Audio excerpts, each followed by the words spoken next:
고린도전서 15장 35절에서 49절까지 우리 한 목소리로 함께 봉독합니다. 누가 묻기를 죽은 자들이 어떻게 다시 살아나며 어떠한 몸으로 오느냐 하리니 어리석은 자여 내가 뿌리는 씨가 죽지 않으면 살아나지 못하겠고 또 내가 뿌리는 것은 장래의 형체를 뿌리는 것이 아니요 다만 밀이나 다른 것의 알맹이 뿐이로되 하나님이 그 뜻대로 그에게 형체를 주시되 각 종자에게 그 형체를 주시느니라. 육체는 다 같은 육체가 아니니 하나는 사람의 육체요 하나는 짐승의 육체요 하나는 새의 육체요 하나는 물고기의 육체라. 하늘에 속한 형체도 있고 땅에 속한 형체도 있으나 하늘에 속한 것의 영광이 따로 있고 땅에 속한 것의 영광이 따로 있으니 해의 영광이 다르고 달의 영광이 다르며 별의 영광도 다른데 별과 별의 영광이 다르도다. 죽은 자의 부활도 그와 같으니 썩을 것으로 심고 썩지 아니할 것으로 다시 살아나며 욕된 것으로 심고 영광스러운 것으로 다시 살아나며 약한 것으로 심고 강한 것으로 다시 살아나며 육의 몸으로 심고 신령한 몸으로 다시 살아나니 육의 몸이 있은즉 또 영의 몸도 있느니라.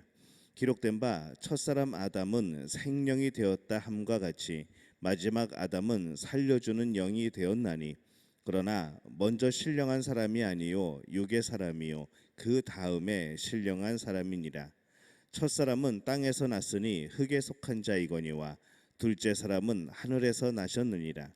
무릇 흙에 속한 자들은 저 흙에 속한 자와 같고 무릇 하늘에 속한 자들은 저 하늘에 속한 자이와 같으니 우리가 흙에 속한 자의 형상을 입은 것 같이 또한 하늘에 속한 이의 형상을 입으리라. 아멘. 할렐루야. 하나님의 은혜가 오늘 새벽에 하루의 첫 시간을 주 앞에 드리는 우리 믿음의 가족들에게 함께 하시기를 예수님의 이름으로 축원합니다. 오늘 이 부활의 모습에 대한 그런 말씀을 오늘 우리에게 주시고 있습니다. 먼저 우리가 이 부활에 대해서 우리가 어떻게 살아날까라는 생각을 해보게 되죠. 바울이 앞부분에서 이 부활을 믿는 사람이 살아야 되는 그런 삶이 어떠한 삶인가에 대해서 함께 말씀을 나눴습니다.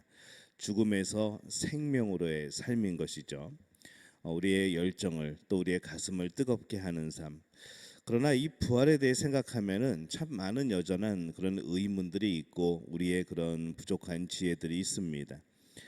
오늘 말씀은 그래서 이 부활을 받아들이는 사람이 그 이후에 갖는 질문이 될 수도 있고 아니면은 이 부활을 믿지 않는 사람들이 어떻게 그러면은 부활을 할 것인가라는 그런 약간의 비웃는 그런 질문이 되어질 수도 있습니다.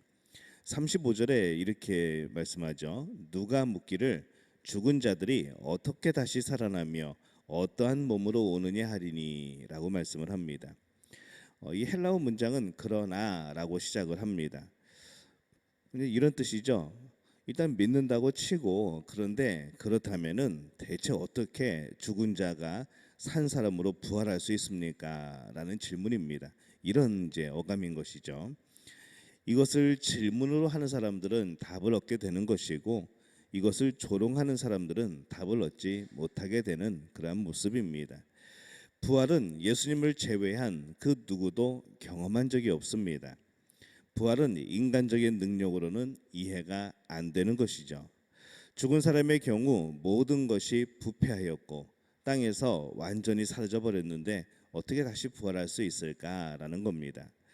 사람의 경험하고는 너무나도 거리가 멉니다. 그래서 당연히 질문이 나올 수밖에 없는 것이죠. 바울은 이 부활을 설명하기 위해서 가장 가까이에 있는 이 자연들을 살펴보게 됩니다.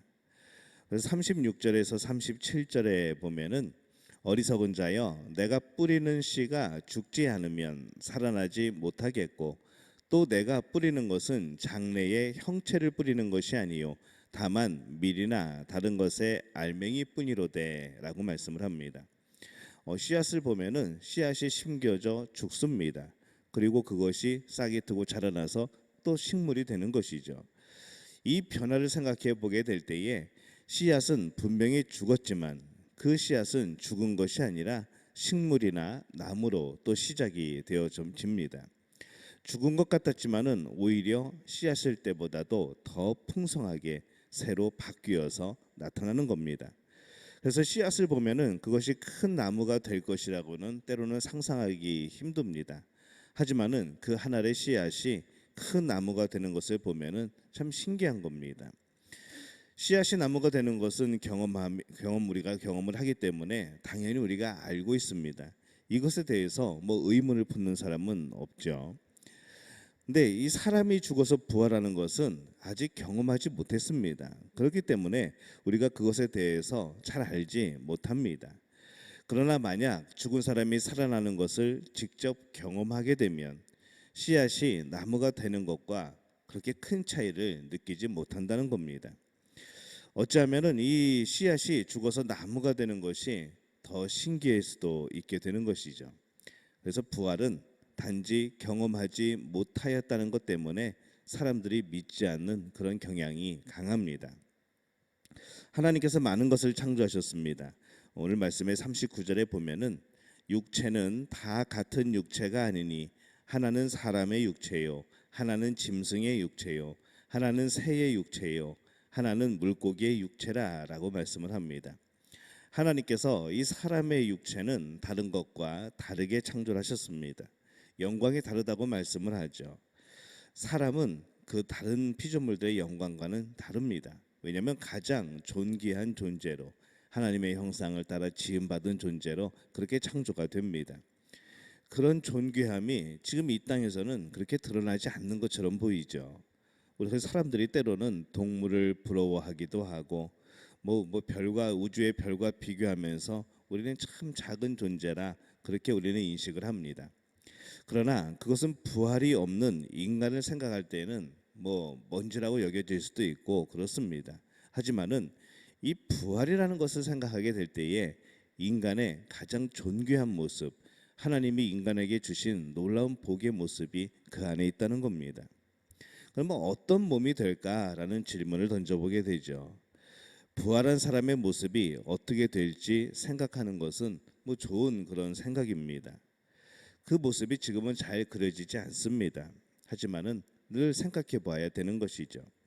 42절에 보면은 죽은 자의 부활도 그와 같으니 썩을 것으로 심고 썩지 아니할 것으로 다시 살아나며 이렇게 말씀을 하죠. 죽을 때에는 썩을 몸이었지만은 부활할 때에는 썩지 아니할 것으로 살아난다라고 말씀을 하고 있습니다. 뭐 그것이 뭐 어떻게 과학적이나 아니면 무슨 재질일 것이냐 아니면 어떤 구성일 것이냐 이것을 물어본다고 한다면은 전혀 모르는 것이죠. 하지만은 분명히 성경 말씀은 이렇게 말씀을 합니다. 죽은 자의 부활도 그와 같으니 썩을 것으로 심고 썩지 아니할 것으로 다시 살아나는 것. 죽을 때에는 우리가 가진 이 썩을 몸이었지만은 부활할 때에는 썩지 아니할 것으로 살아나게 되어지는 것. 성경은 이렇게 말씀을 합니다. 43절에 보면은 욕된 것으로 심고 영광스러운 것으로 다시 살아나며 약한 것으로 심고 강한 것으로 다시 살아나며 이렇게 말씀을 합니다. 우리가 가진 이 육체는 참 연약한 모습입니다. 하지만 우리가 다시 부활할 때에는 이 연약한 육체가 아니라 참으로 강한 새로운 모습일 겁니다. 사람은 이 땅에서 약한 존재로만 살았기 때문에 강한 것을 때로는 이해하지 못합니다. 늘 우리는 시간의 한계 속에서 하나님이 주신 생명의 한계 속에서 살아가기 때문에 이 영원한 것, 강한 것 이것에 대해서 그냥 어렴풋하게 알고만 있지 실제적으로 그것이 얼마나 강한 것이고 이 영원한 것이라는 것에 대해서 잘 이해하지 못합니다. 하지만 오늘 말씀은 그것에 대해서 우리가 조금 맛볼 수 있도록 이해할 수 있도록 그렇게 말씀을 주시는 것이죠. 우리는 부활 후의 모습을 알지 못합니다. 그것을 생각하는 사람은 아직 죽지 않은 우리들이기 때문에 그렇습니다. 또 아직 예수님 외에 누구도 부활한 적이 없기 때문에 그렇습니다. 그래서 우리의 경험으로는 참 이해하기 힘든 것이 부활입니다.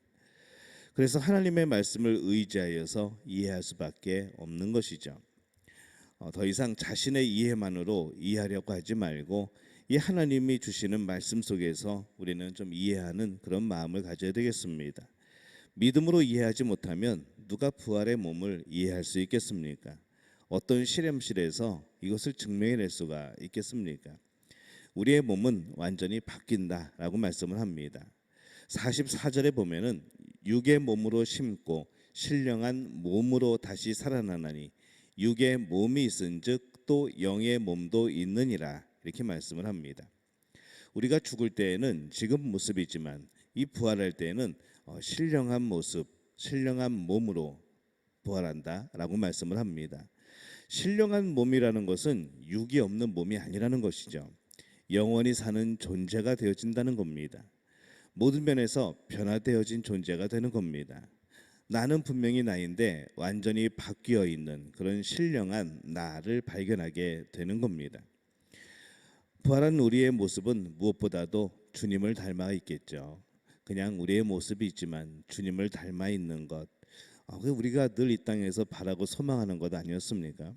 49절에 보면은 우리가 흙에 속한 자의 형상을 입은 것 같이 또한 하늘에 속한 이의 형상을 입으리라 라고 말씀을 합니다. 주님을 닮아서 주님과 더욱 깊은 교제를 할 수 있게 될 것이고 우리 육체의 한계 속에서 있던 그 한계들을 벗어나게 될 것이고 또 우리의 육체에 주신 지혜의 약함들을 이 새롭게 주신 이 영원한 이 몸의 안에서 우리는 또 예수님을 만나게 되어지고 그 예수님이 주시는 그 지혜를 통하여서 많은 것을 이해할 수 있게 되는 그러한 몸이 되어지는 것이죠. 이것이 부활의 가장 큰 영광의 모습일 겁니다. 이 오늘 우리가 함께 이 말씀을 통해서 부활의 모습이 어떤가라고 살펴봤습니다. 참 영광스러운 모습이죠. 그러나 그래서 사람들은 더욱 믿지 못합니다. 부활의 모습을 조롱하지 마시기 바랍니다.